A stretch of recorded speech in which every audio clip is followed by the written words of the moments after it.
You're watching Wisconsin Eye, an independent, nonprofit public affairs network, engaging the citizens of Wisconsin since 2007 through access to government proceedings and public policy events. Hello, everybody. Welcome. Welcome to the holiday edition of the WisPolitics.com luncheon. It's December 15th, and if you haven't done your Christmas shopping, get with it, all right? And I'm really surprised at all the lobbyists who are here today after that roaring party at the Madison Club last night. Give ourselves a round of applause because I was actually running that party. It was a good party. So I have to tell you guys, some of Lemmy Hill was there, Representative Boyd was there, and Bill was right there with Sheriff Opening. Right there. What do you have to think about that?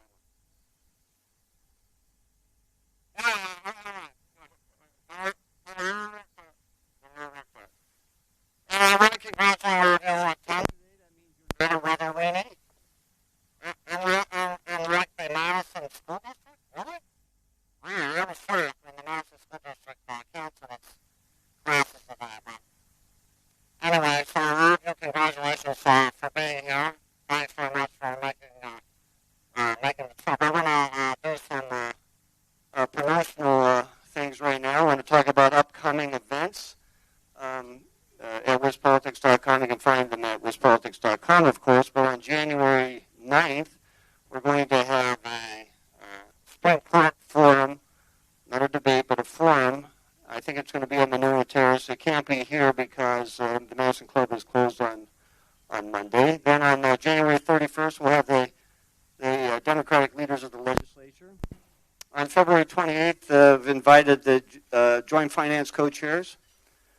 And then on March 7th, we have Governor Evers. So mark your calendars for all that. I want to thank our sponsors for this event series. Couldn't do it without you. Walmart, AARP Wisconsin, Anthem, American Family Insurance, Xcel Energy, and Hush Blackwell Strategies. That's under a different name. They were our first sponsor way back when of this event series. Want to say hello, shout out to Annette and Nathan, who are trying to fill in for Rogalski. That's impossible, but anyway. Thanks, everybody. And now I want to introduce our special guests. We have David Crowley, the Milwaukee County Exec, and Cavalier Johnson, the Milwaukee Mayor. Please welcome them.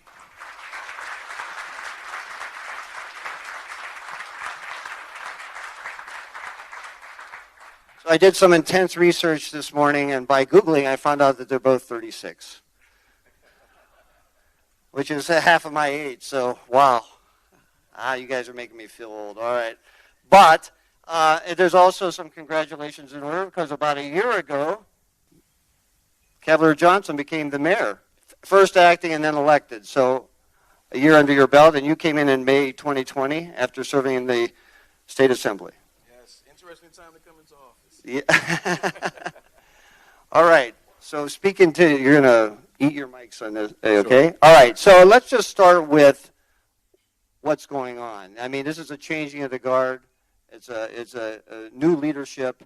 There's a reset going on. I don't think you two have been shy about projecting it that way, that this is something new, that, just because it happened before doesn't mean it's going to happen again. So try to talk about, what this reset actually means for the Milwaukee area and, for the state. Why don't you go first, David? Absolutely. So first and foremost, thank you for having us. So when I spent 7 years in the state capitol. I started off as four years working in the state senate as an aide and 3 years serving in the state assembly. And the reason why we're focusing on a reset is because, no matter you're talking Democrat or Republican, Milwaukee has always been somewhat of the political lightning rod here in the state of Wisconsin. And so when you talk about reset, it's really about how do we continue to build relationships, and not just with the individuals who represent us in Madison, but also with many other different communities all across the state of Wisconsin. So this is really about how do we create a partnership, how do we create a relationship to make sure that we can come to the table and solve many of the issues that is facing Milwaukee County and the city of Milwaukee, because we truly believe that we are part of being the economic engine of the state of Wisconsin. And so if we want to make sure that the state is economically sound and we're continuing to see the economic activity that we deserve to have, it's important that we have a strong Milwaukee. Okay, Mr. Mayor. Great. Thank you so much for the question. As it relates to a reset, what the county executive said is true, right? We understand that we need to have a good relationship at the city and the county, and David and I work very well together.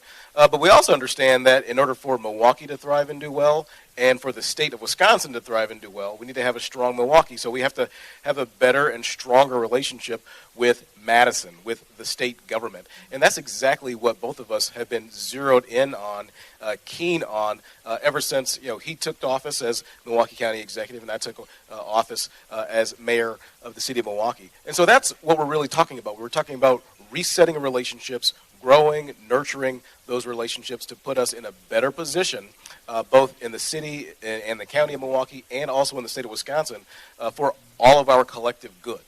All right, well, let's stay with you, Mr. Mayor.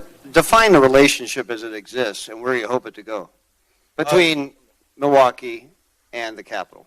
Sure. The relationship in Milwaukee, as I said, between the county executive and I, between our governments that we lead, is good. The relationship between Milwaukee generally and the capital, I would say, is improving. And I think that, I'm saying that because we're in a position right now, for the first time in probably 15 years, maybe even better than that, where we can actually get things done. I talk constantly about the power of partnerships and working together, and his is a partnership here, but we also understand that we need partnership in the state government too. And I wasn't kidding when I ran for this office, and I said I wanted to have a cot in the Capitol and be in Madison. That's part of the reason why we're in Madison today. And today, right now, I could take out my phone and call a legislative leader in the Capitol, and they would return my call. That wasn't happening before, unfortunately, and those are the relationships that we're building. As a short story, when I initially became acting mayor about a year ago, one of the first trips that I took was to the Capitol, and I met with Speaker Voss in his office. I believe the next month or several weeks later, he came and he met with me in my office in Milwaukee City Hall. And I looked at my former chief of staff at the time, and I said, hey, Jim, I wonder when the last time the speaker was in City Hall, when he was last in the mayor's office. And then sure enough, Speaker Voss came into the mayor's office, shook my hand, looked around, and said, this is the first time I've ever been in the mayor's office. It's funny, but it's not at the same time, because you can't move forward, you can't build relationships, you can't address the issues at play if you're not at the very least talking, and that's exactly what's happening right now. Okay, Mr. County Executive, define the relationship between Milwaukee and the capital. I would have to ditto the mayor's comments. It is definitely improving. I am lucky that I had a few laps around the track being here for 7 years as a staffer and elected official, to where I had many of these relationships even before I became the Milwaukee County Executive. And so to be able to come to Madison or bring legislators to Milwaukee to talk about the issues, the relationship is definitely improving. And I say that because as we continue to talk about the needs for Milwaukee and build those relationships, many of the things that we've been focusing on together, people would have said, oh, this is DOA, this is dead on arrival. But we've been able to communicate the needs, the issues that is facing our community, but not how it just affects the city and the county, but affects our surrounding communities as well, because we're talking about what we can do within the city of Milwaukee and how that affects the region. And so I'm really hopeful and really excited about what we've been able to do and the relationship to where we can exchange phone calls, we can exchange texts. They can let me know what they're happy about. They also let me know what they're unhappy about. But I think that as long as we continue to keep communications open, we're going to be in a good place. Because when you look at the past leadership within Milwaukee County and the city of Milwaukee, many of the times they didn't step outside their geographical location. And so it is important that we hit that reset button and really build those relationships with legislators, again, with communities all across the state, because we don't do this alone. We do this in partnership with other communities. All right, well, let's talk about shared revenue. It's been flat. And but this time around, we have a budget surplus of $6.6 billion projected. The state's finances appear to be in good shape. You have unprecedented good shape, actually. But Milwaukee, your two governments, you've had a historical fiscal issue, and you have some big fiscal issues coming. So I guess, first of all, tell us what you need. Tell us what you're saying to the legislature and the governor. What do you need to help you guys succeed? You want to go first? All right, I can go this one time. So, when you think about Milwaukee County, we have a structural deficit. And so we really need additional revenues. Just like many businesses like to diversify their revenue streams, we need to make sure that we're doing that for government, particularly local governments here within the state of Wisconsin. And so the ask that we've brought to the table is related to a 1% local option sales tax. And this will help to generate about $180 million for the entire year. And we would like to do that by using those dollars to buy down property taxes and splitting those dollars between the city and the county. And so when you think about, for us, we want to be able to invest in public safety. And it's really a capacity issue for us. When you think about our jails, when you think about our House of Corrections, the money that we spend to subsidize pretty much the court system as well, and even youth services. So we're spending $27 million on our courts, and we're spending $18 million right now on youth services, and that cost is going to increase because of the increase in cost, particularly for Lincoln Hills. And so this is really about making sure that we are in a position to invest in a quality of life for all of our residents and our entire region. In order for us to continue to compete in this global market, we have to attract employees. We need to retain our employees as well as attract capital investments. And so we want to become a strong economic driver, not just for our own region, but for the state. And this is the need that we have. To give some historical perspective on shared revenue, and the county executive is pointing to the fact that this not only affects his government, not only affects my government, affects governments all across the entire state of Wisconsin, and this is so very true. Last summer, I had the opportunity to join with the League of Wisconsin Municipalities, with mayors and village presidents from across the state, cities and towns that are medium-sized and small places across the entire state of Wisconsin, and some of the stories that they told were just horrifying to me. Stories about potentially having to turn off every other street light just to save money, not being able to hire police officers or emergency medical personnel because they've got budget pressures that are happening, not being able to have library hours to engage their young people because of the challenges with their finances. So to go back to the historical perspective, all of us receive shared revenue in some form or fashion. In the city of Milwaukee, if you rewind the tape back to the year 2000, the city of Milwaukee and its shared revenue allocation from the state received enough money in one pool to pay for the entirety of the police department budget, the entirety of the fire department budget. Those are our two largest budget expenditures in the city of Milwaukee. And then we still had tens of millions of dollars left over to invest in local priorities. Today, it could be things like addressing the issue around reckless driving. Today, it could be addressing the issue around lead laterals that are going into homes and so many other issues. Now, we don't even get enough in shared revenue to cover the cost of police, right? In my proposed budget for 2023, because I've got a commitment to public safety, that's what the people in my city want, and I'm listening to the people that I represent, actually allocated more money to the Milwaukee Police Department, $20 million more. But because costs continue to rise in public safety and the revenues that we receive are able to generate on our own don't grow at that same sort of clip, you know what $20 million got me? It got me negative 1% of police. We're actually going to lose 17 police officers. So the issue around shared revenue is real. And it's something that all of us have to address, not just for the city of Milwaukee or for Milwaukee County, but for communities all across the state. You can look just to the west of Milwaukee. You look at Brookfield, right? Brookfield, as many of us in here know, is one of the most well-to-do, well-resourced, wealthy communities in the state of Wisconsin, in Waukesha County of all places. And Brookfield has a negative outlook for their budgets as well.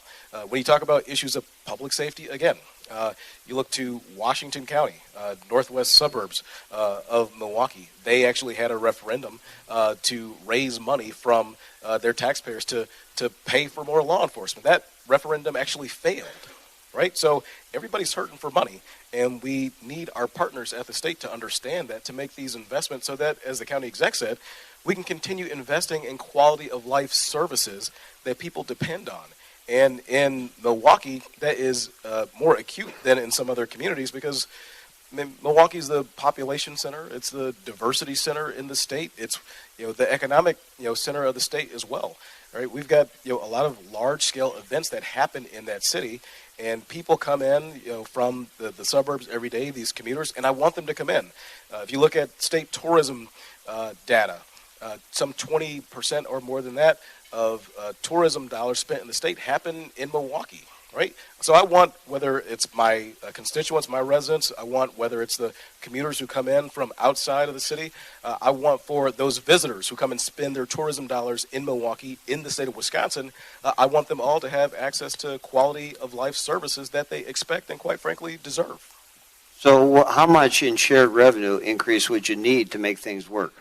Well, I'll tell you this, that if you look back again at the year 2000 and you look at today, we're in a situation where we are not getting roughly, if it was indexed to inflation, basically $155 million.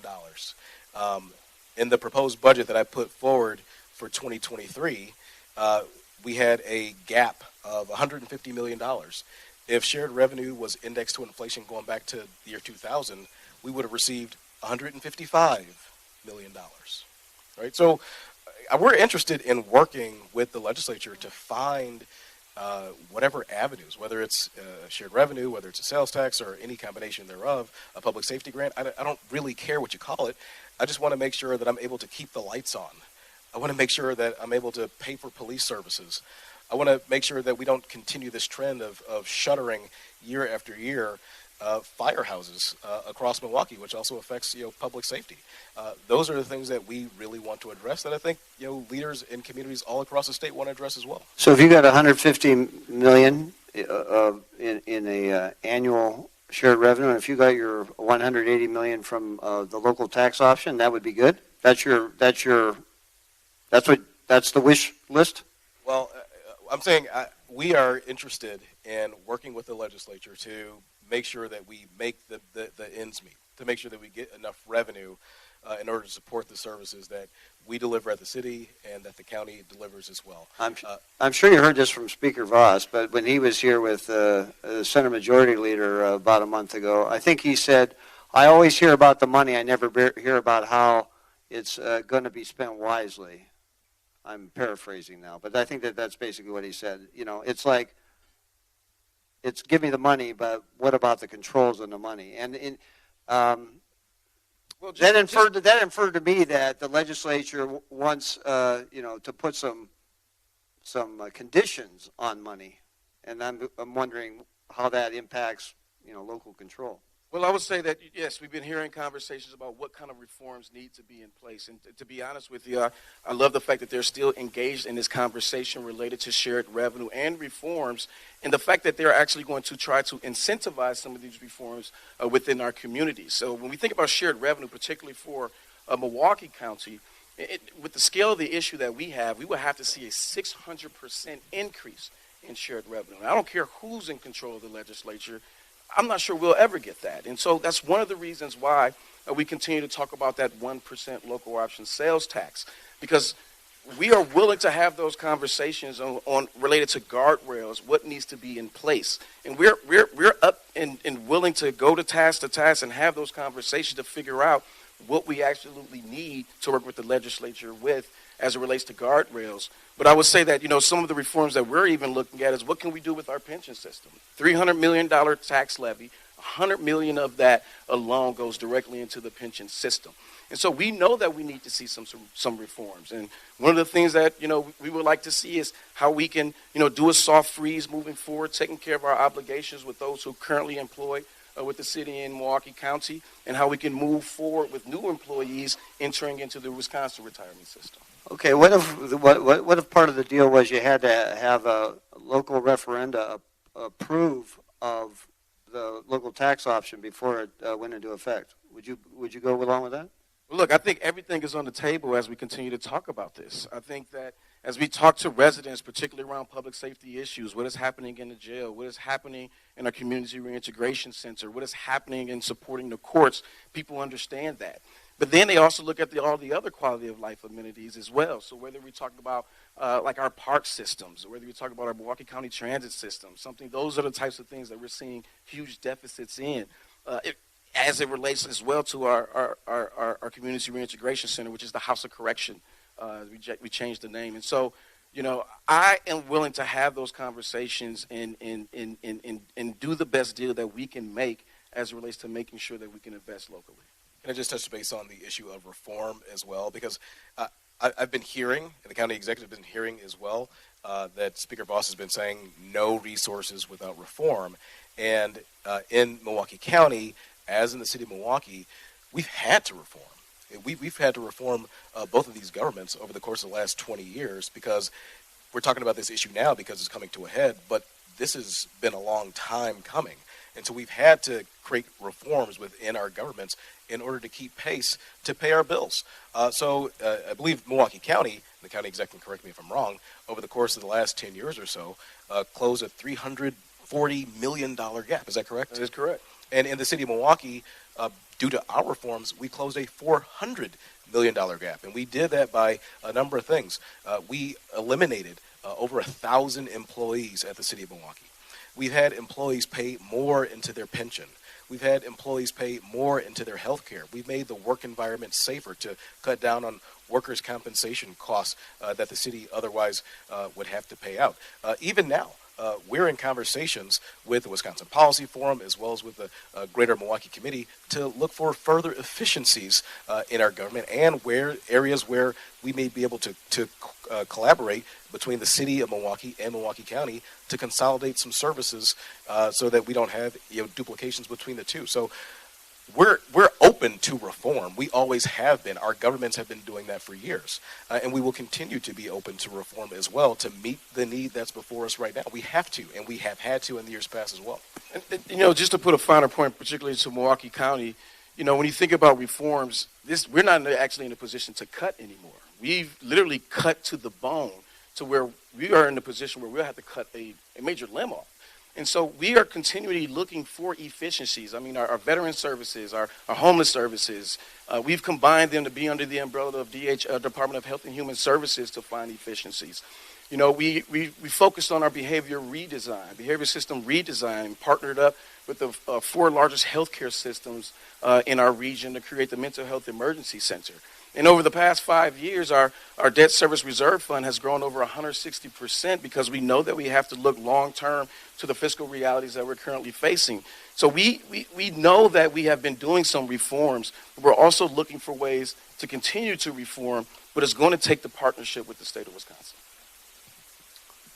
Okay, so what about this big idea that's floating around that it's not just a Milwaukee issue. You were talking, Mr. Mayor, about other cities and other governments, locals being beset by problems. What if you take 1% of the state sales tax and that goes to local governments and that grows over time like the sales tax grows, and then all the locals have a stake in the economy?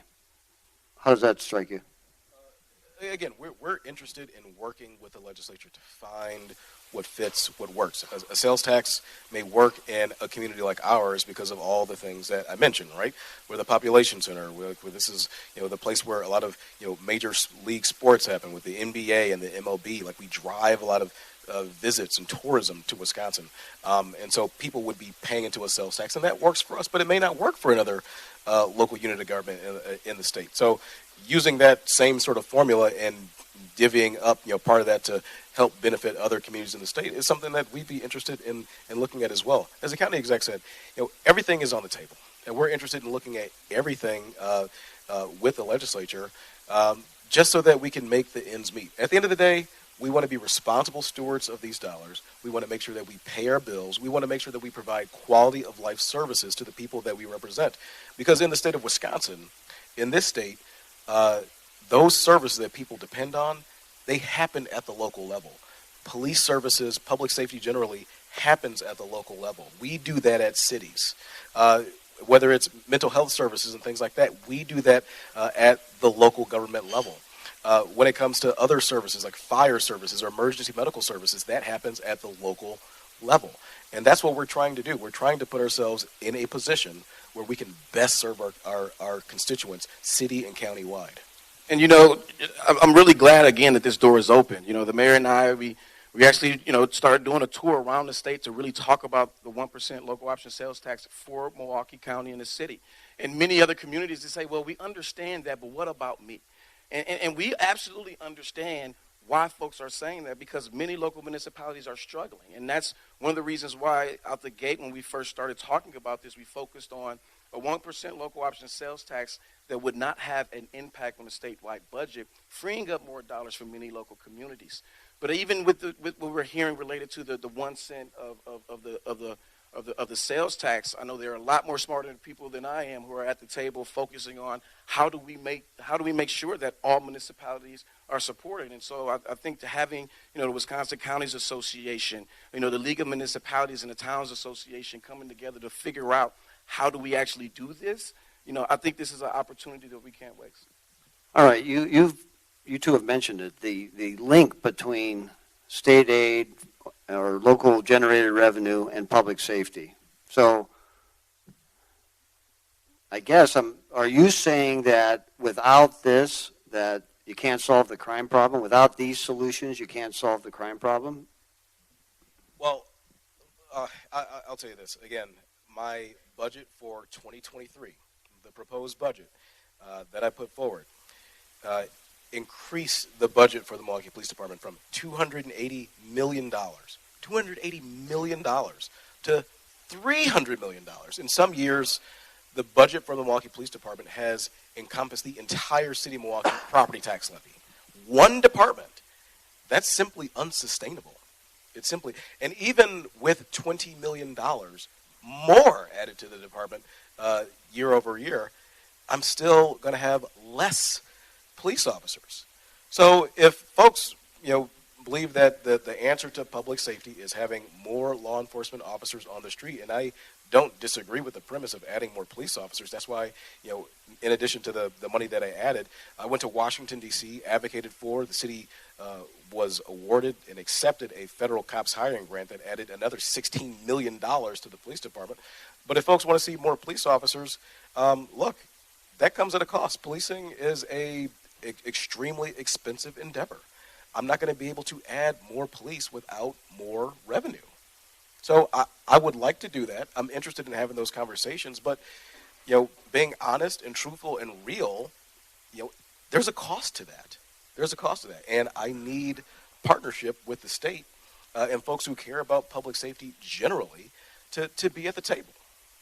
Your question reminded me of CARES and ARPA, because we've made sure to use our CARES and ARPA funds to really focus on one-time expenses that wouldn't incur more expenses down the line.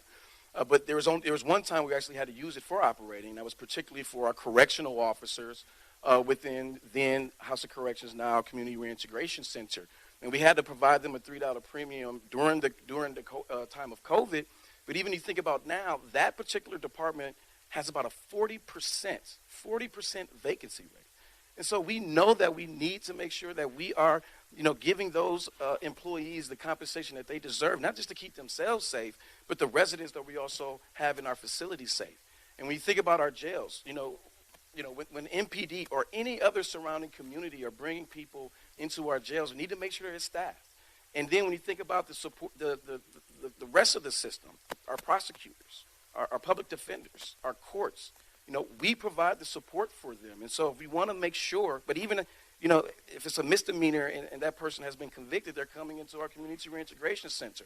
We need to make sure that we're fully funding this particular system to make sure that we're creating a safe environment for all of our residents and visitors. Right. Now, you both have said, not here today, but, that tackling the crime problem is multifaceted. It's not just putting more cops out there. That may be part of the solution. It's not just better mental health or better training programs at the House of Corrections, or I'm sorry, I forgot your new name.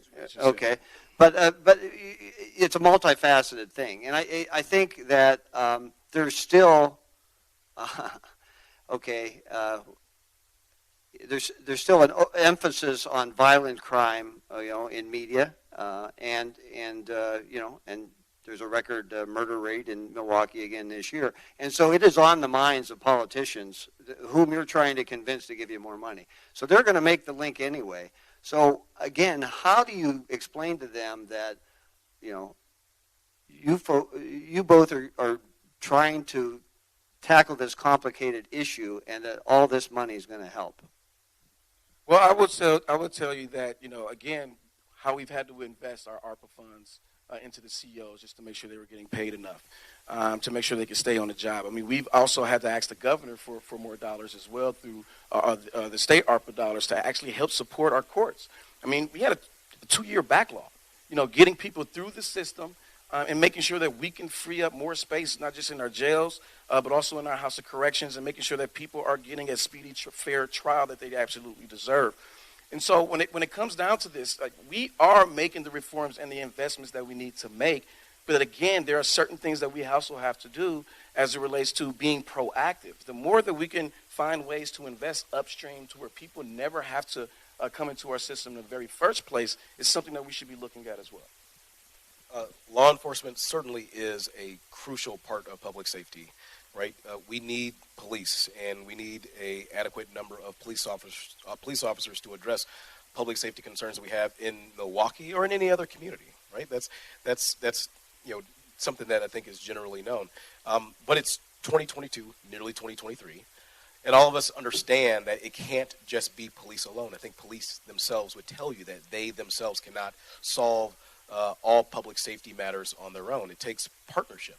And so that's why, since I've been in this office, or since I've been a principal leader in city government, even going back to my time as council president, I focus in on things that I think some of the folks that were talking about getting us more additional revenue would agree on, and that's having access to a family supporting job. So again, if you look back to the time that I was a principal leader in government, look at some of the developments that I had a strong hand in to personally push through. Things like the Couture development that's happening downtown Milwaukee on our lakefront. Now, there's going to be a 44-story skyscraper downtown, and that's great for the skyline. But it also adds an opportunity for residents in low-income neighborhoods that David and I grew up in 53206 and challenged neighborhoods who don't have access to a family supporting job to now get one. In union construction trades, things that are going to be around, in Milwaukee. So that's creating jobs. Milwaukee Tool, instead of having those jobs exist, because they were going to exist either way, in the suburbs or in some other place around the country, around the world, we fought to get those jobs downtown in Milwaukee. Those are up to 2,000 jobs paying $75,000 a year. And I was glad to fight for that. And I would fight for that and jobs like that any day of the week, because it presents an opportunity for folks to have family supporting jobs. You probably saw the news recently that my administration worked incredibly hard to land Pfizer's global headquarters in Milwaukee. Now, they've got a large presence in Georgia. They've got a large presence in Nebraska. Their CEO sits out east in New York, New Jersey. But we were able to retain that and actually grow jobs over time, family supporting jobs over time. In Milwaukee. So we're doing those things. And also, both the city and the county are working to create more affordable housing in locations where people across our community have access to stability in housing. When folks have stability in housing and they're not bouncing around every 2 months, as David knows well and I know well, that creates stability in their lives, stability in their kids' lives, stability in neighborhoods. And when the neighborhoods are stable, then that's how we get to the greater public safety that all of us really want to see. And those are things that we're fighting on every single day. So, yes, I want more money for police, and I would gladly add more police because they're a critical part of this. But it's not just police, and even the police officers will tell you that in 2022. Okay, so 2 Democrats fought hard to get the RNC here. in Milwaukee Yes. in 2024? I'm still trying to figure that out. So why did you fight so hard to get the National Republicans to come to Milwaukee? I mean, let's turn back the clock. We first had the Democratic National Committee, and we were all excited about having that convention come down and really make an economic impact on our entire region. Well, that didn't pan out the way that it did. When you think about it, there were businesses that made investments assuming that the DNC would be here, and they lost out because it didn't happen. And then a year later, for the next year, they had to shut down.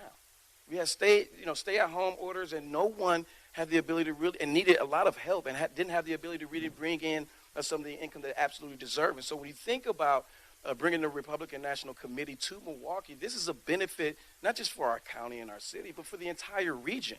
And no matter the size and the scale of any type of convention, we want to be able to put Milwaukee on the map to where everyone comes and say we should have a convention here.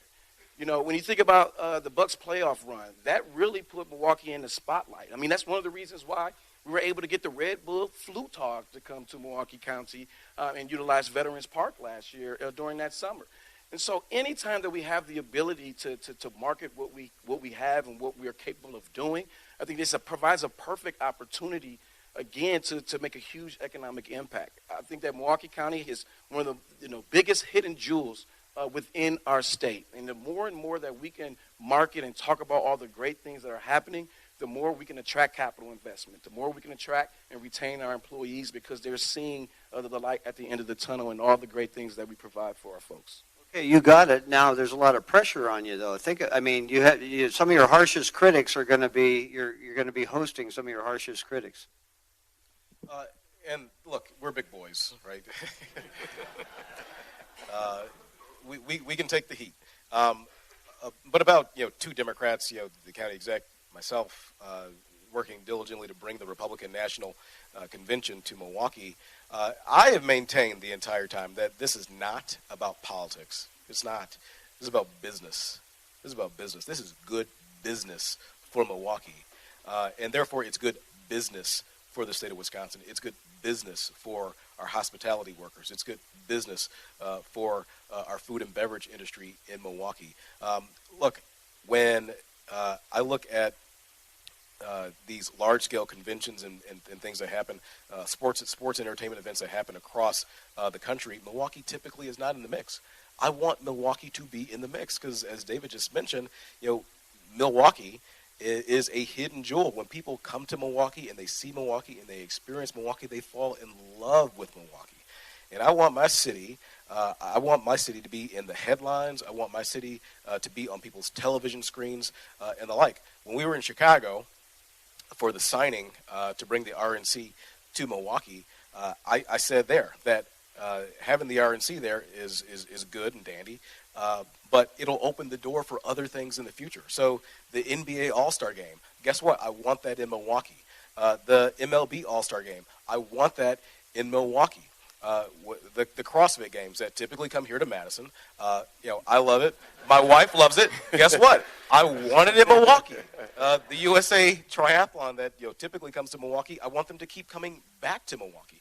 And they even said at the time, because Nashville had just hosted it, and I'm a big fan myself, I said I wanted WWE SummerSlam in Milwaukee. And actually, so this past Monday, WWE Monday Night Raw was at Pfizer Forum, and they've got when they are showing the location where they at, they do they have a drone and it goes by and it shows the skyline of the city that they're at. And they put the city's name and the bright lights, and people all across the country and their audience all across the world are seeing that. I want more of that for Milwaukee. I want more exposure for Milwaukee because that means more business. It means more eyeballs. It means more investment. It means more people come here, more people experience here, more people decide to move here and start businesses here and have families here and grow the population in Milwaukee too. So it's not about politics. It's about business and good business for Milwaukee. Absolutely. And, just to piggyback on that, when you think about this being good business for us, when we were fighting to bring this to Milwaukee, we blue Democrats messing with red Republicans. Well, you mix the two. It's all about the green. And it's really about it's really about how do we make sure, again, that we're focusing on growing our region. And, you know, the mayor would tell you, we understand that this is a very interesting time in partisan politics in our entire country. But I also would say that this also provides an opportunity, because when you think about where we are as a community, where we are as a country, it's really about how do we start to work together and produce those win-win situations. And this is one of those win-win situations. All right, well, let's go for some questions from the audience, since I'm plumb out of questions. Okay, Ron, go ahead.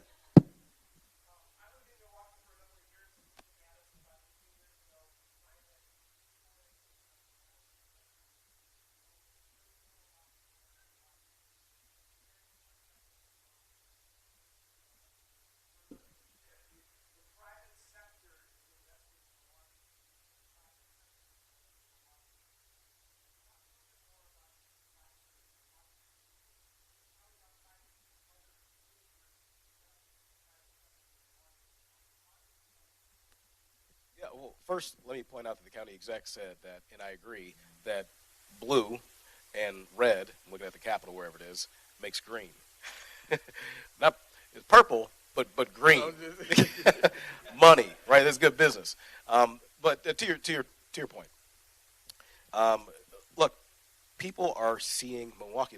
As I said, the more people see Milwaukee, experience Milwaukee, get the opportunity to spend time in Milwaukee, they fall in love with Milwaukee and want to invest in Milwaukee. And that's true of all those places that I just mentioned. Pfizer, their global headquarters, even though their CEO sits in, the largest city in America, a global city, New York, they decided to keep their global headquarters here in this city. Well, I'm sorry, I'm in Madison, but in that city, in Milwaukee.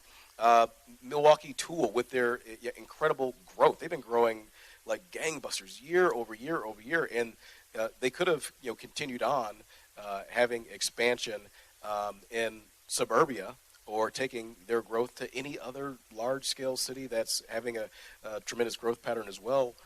But they decided to do that in Milwaukee.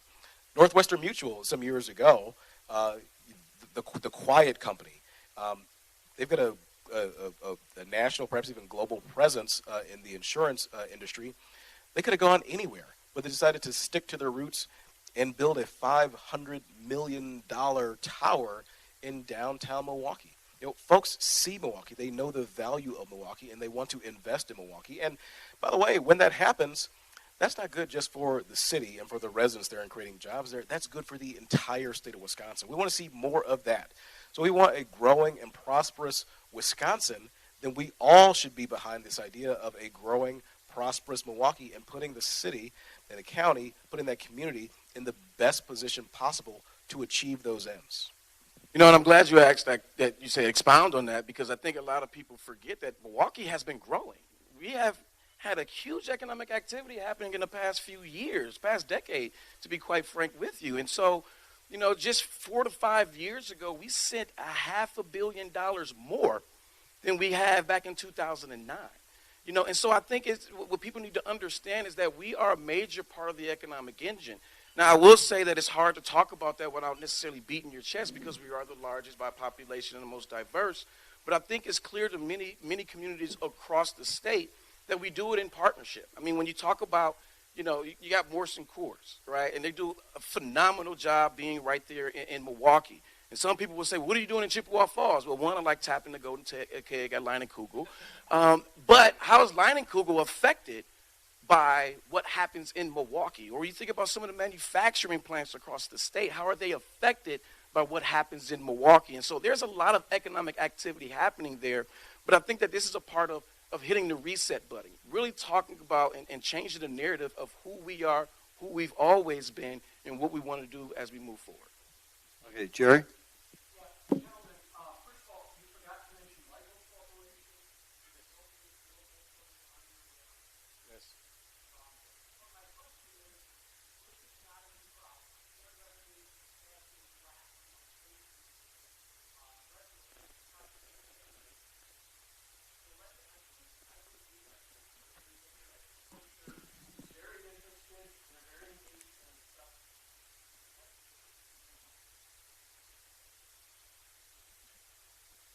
Great question. So what I would say has changed. I mean, I think the legislature, they've been passing different types of policies and making sure, we can cut taxes, right? And I think that they have been able to do that, particularly at the state level. But when you think about local municipalities, right, we've had to go to, I don't know how many communities across the state have had to go to referendum in order to increase, their local property tax dollars to pay for the services that they have. And so it makes it very difficult to say that, well, local municipalities need to figure out what they need to do and we need to continue to cut, particularly when the state is sitting on $6.5 billion surplus right now. And so I think that the state legislature understands that we have to make sure that we are focusing on local municipalities because these are the elected officials and representatives that are closest to many of the problems. And when you think about it, I always joke around, it's nice being in a nonpartisan seat now, because when you think about local municipalities, it's not about Democrat or Republican. No matter who you are, you want to make sure that if you're in crisis, you want to make sure that EMS services are showing up, the police officers are showing up, the firefighters are showing up, that we're plugging all of the different potholes in the community. And so I think right now the legislature understands that this is an opportunity to think differently and even bolder because of some of the reforms that they have been able to pass in the past. You guys actually sound optimistic about this. Are you optimistic? You have to be in these jobs. But are you optimistic about a deal on shared revenue? I am optimistic. As was mentioned here, and Jerry just touched on it as well, that shared revenue, these financial problems that have been afflicting our governments for a number of decades here. The answer before was no. Now it's not no. We're making inroads. The relationship, just like I started by saying at the beginning of our conversation, is improving. So I feel very optimistic that we'll be able to get something done here. Something done not just, again, for the city of Milwaukee and for Milwaukee County, but something that really benefits communities across the state, because communities all across the state need additional resources, and the state is the partner that all of us need in order to make that happen for everybody. All right, but David, I'm going to interject here. So you were in the legislature, this legislature. It's easy if you say this is a vote on Milwaukee and greater Milwaukee, and this is a vote for all the cities and towns in the state, which is an easier vote to make for an outstate legislator? Well, I think that's one of the reasons why we continue to talk about we want to make sure that Milwaukee, the city of Milwaukee, Milwaukee County is included in what happens with a statewide package. We don't want to be singled out. Well, when it comes down to the scale, we are singled out because we are the biggest. But I would say that we are partners with the rest of with the state of Wisconsin. And so this is about, for us, how do you also support many of those local municipalities across the state at the exact same time? And so I would say that we have to make sure that we include Milwaukee, in whatever package that we're going to be focusing on statewide. And I think that would be the best way to go. But again, we are not the same. And so, again, we're going to continue to have these conversations with the state legislature, Republican leadership, Democratic leadership, joint finance about how we move forward. Okay, Sean, go ahead. Thank you, gentlemen, for coming. As a former mayor of the city of St. Former mayor of Fitchburg, Sean Paff. Question for you two people proud of your community,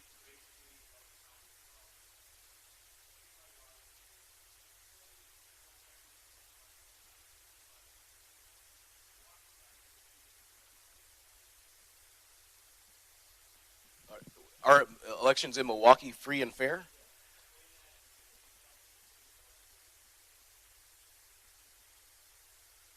Yeah, and that's exactly what I was going to go to.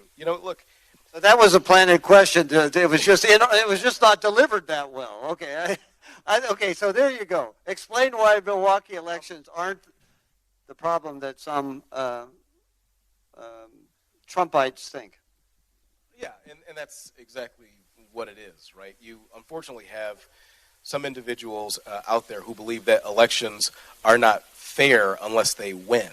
And as somebody who has lost 2 elections, I can tell you that they're fair. You just lose.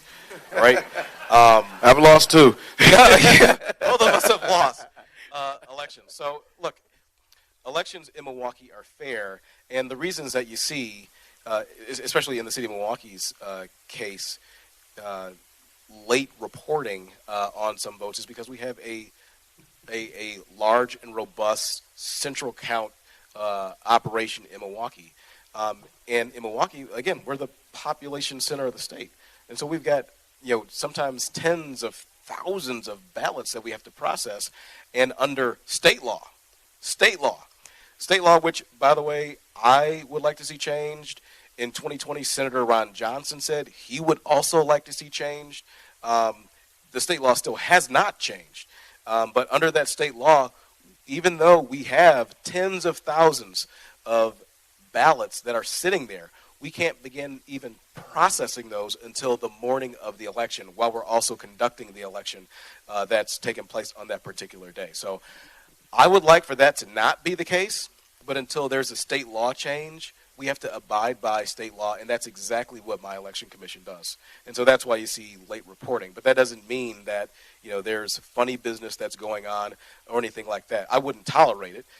And as we saw recently, when there was some shenanigans that was happening with a former election official, I fired her promptly. I won't tolerate that in the city of Milwaukee. Okay, other questions out there?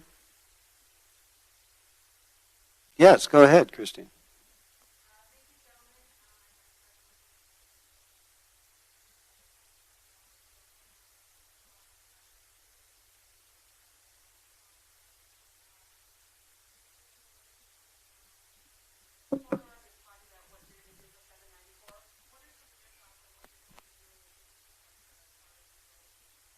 A great question. And, as we continue to talk about transportation, I think people need to understand that this is not a either or. We need to focus on both roads as well as public transit, because public transit is extremely important for us within Milwaukee County. And so, we've seen what happened with the Marquette interchange, and now we have the Zoo interchange. But it is a clear issue for us at Milwaukee County. It's a safety issue between those two interchanges and around 175. And so we would like to reimagine what that looks like. And so we're going to continue to work with the state. We're going to continue to work with our community partners and try to find some consensus as it relates to what we want to be able to see right there. But I would tell you that this is about commerce. This is about safety. This is about how do we move forward as a growing community, and not just related to Milwaukee, because we're part of a region. When you think about the Milwaukee 7 region, which includes Milwaukee, Racine, Kenosha, the Wild Counties, Sheboygan, how do we continue to move forward as a community to make sure that people, particularly our commuters, can get in and out of the community, goods moving in and out of the community, but more so for us, when I think about our sheriff's department, this is a huge issue of safety. But I want to make sure that people understand that this isn't just about I-94. This is also about transit at the same time. Yeah, that's a great question, and one that we're honed in at the city too. We've got a lot of irons in the fire with the Wisconsin Department of Transportation, namely around this issue of reckless driving that we've seen in Milwaukee. So even before touching base on that, when you look at state highways that bisect through the city, Capitol Drive, for instance, there are a lot of streets in Milwaukee that are under the state's jurisdiction that are home to the most egregious reckless driving crashes in our community. And so we're working with the DOT on those issues. We're trying to get them to come on board with our plan for complete streets and safer streets so that pedestrians and other users of the roadway, whether they're bicyclists, whether they're scooter riders, whether they're stroller pushers or the like, have the opportunity to engage and use those streets just as freely and fairly as folks on a pair of wheels or a set of wheels. So we're constantly having those conversations, and we'll continue to have dialogue with DOT on that. Okay, so, you talked about all that, and you said one word, transit, and then said nothing else. Okay, so, okay. So Transit is huge. Yeah, and you didn't talk about the streetcar. Okay, so, all right. Well, let's No.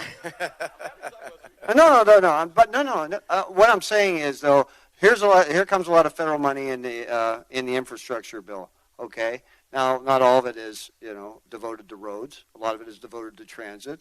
Federal money is involved in the streetcar. You haven't talked about is the KRM, is that back on the commuter rail down into Kenosha County? Is that a realistic possibility? Is that something you guys want to happen? I think any time that we can focus on regional transportation in some capacity is going to be a good thing for southeastern Wisconsin. And so, again, we need to be looking at all ways that we use intermodal transportation, whether that's our rail system, whether that's our transit system, whether that's people walking or biking, whatever that may be. So we want to invest.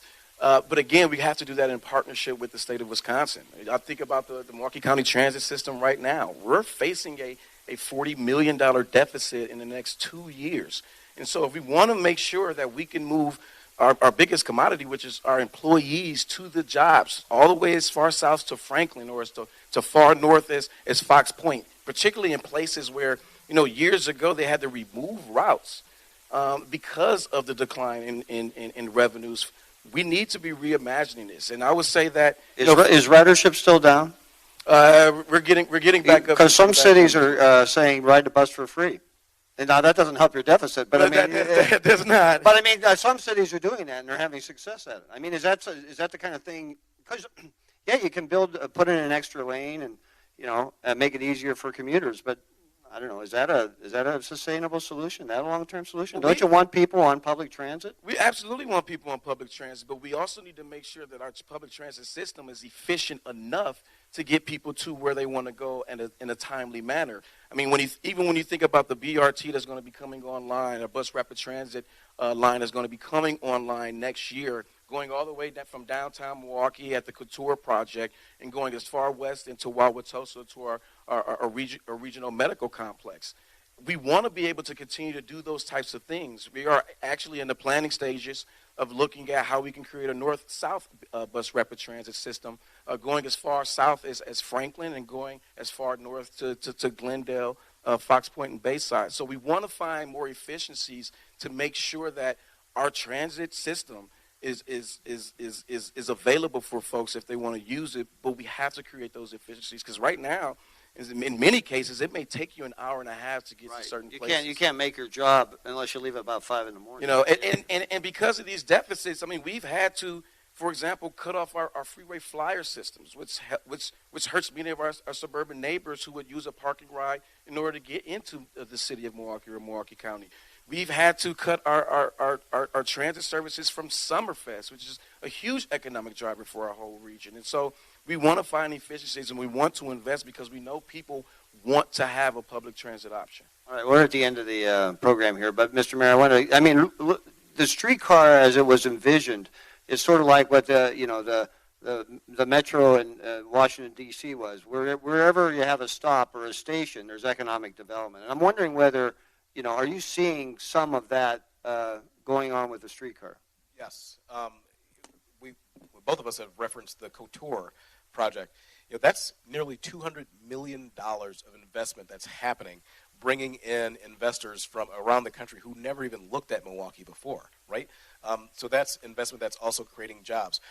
That's, again, 44 stories that's going to be downtown Milwaukee. I was just at a groundbreaking just 2 weeks ago for another development that's coming to Milwaukee, a 31-story tower, all privately developed, right across the corner from the Milwaukee Public Market. And the reason that they wanted to come to that location, wanted to make their first investment in Milwaukee, their first investment in Wisconsin generally, is because of the streetcar. And when you go along the route of the streetcar, property values have risen, right? So the streetcar is an economic development tool, and you're right. And this is one of the things that I appreciated, not just about the streetcar, but just about public transit generally, and in particular fixed rail transit, is in my adventures, in my work in New York City, in Chicago, in London, what you said is true. When there is fixed rail transit, it creates nodes of economic activity around the fixed rail transit. And that's exactly what the streetcar has the propensity of continuing to do in Milwaukee. And there's 2 skyscrapers going to be added to our skyline that proves that point. All right, we're at the end of the program. I want to thank both of you. I hope you'll come back. Let's hear it for Mayor Johnson and County Executive Crowley.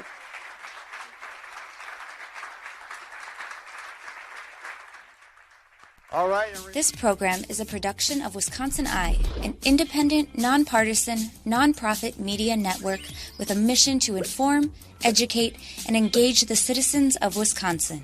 Wisconsin Eye is the nation's first and only independently funded state civic broadcast network, providing gavel-to-gavel access to government proceedings and events at the state capitol.